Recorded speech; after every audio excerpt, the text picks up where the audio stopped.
यह एक अनोखी कहानी है, एक ऐसे इंसान की जो जन्म से ही कैंची जैसे हाथ लेकर आया। बीन्स तक पकड़ना उसके लिए कठिन था और अक्सर वही कैंचियां उसके चेहरे पर खून के निशान छोड़ देती।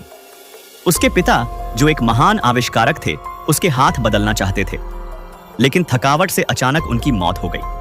साथ ही वे नए हाथ भी हमेशा के लिए टूटकर बिखर गए। पिता के जाने के बाद वह अकेला पड़ गया, एक वीरान किले में, मशीनों और खामोशी के बीच।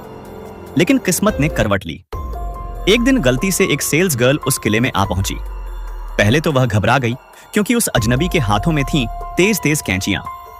पर जब उसने गौर से देखा, समझ गई कि वे कैंचियां ही उसके असली हाथ हैं।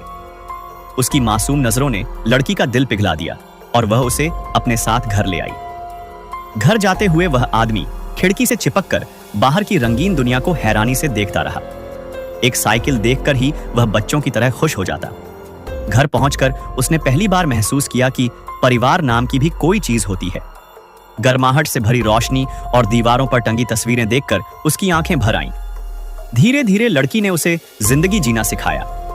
कपड़े पहनने से लेकर खाने तक हर मुश्किल में उसका हाथ थामा। वह आदमी भी अब अपने हुनर से सबका दिल जीतने लगा।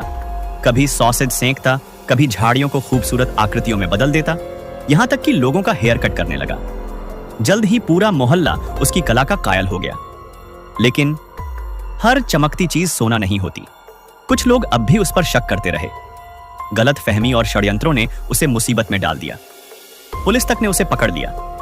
आखिरकार समाज की नफरत और अविश्वास ने उसे फिर उसी वीरान किले में पहुंचा दिया। विदा लेते वक्त लड़की की आंखों में आंसू थे और उसकी पीठ पर गहरी उदासी।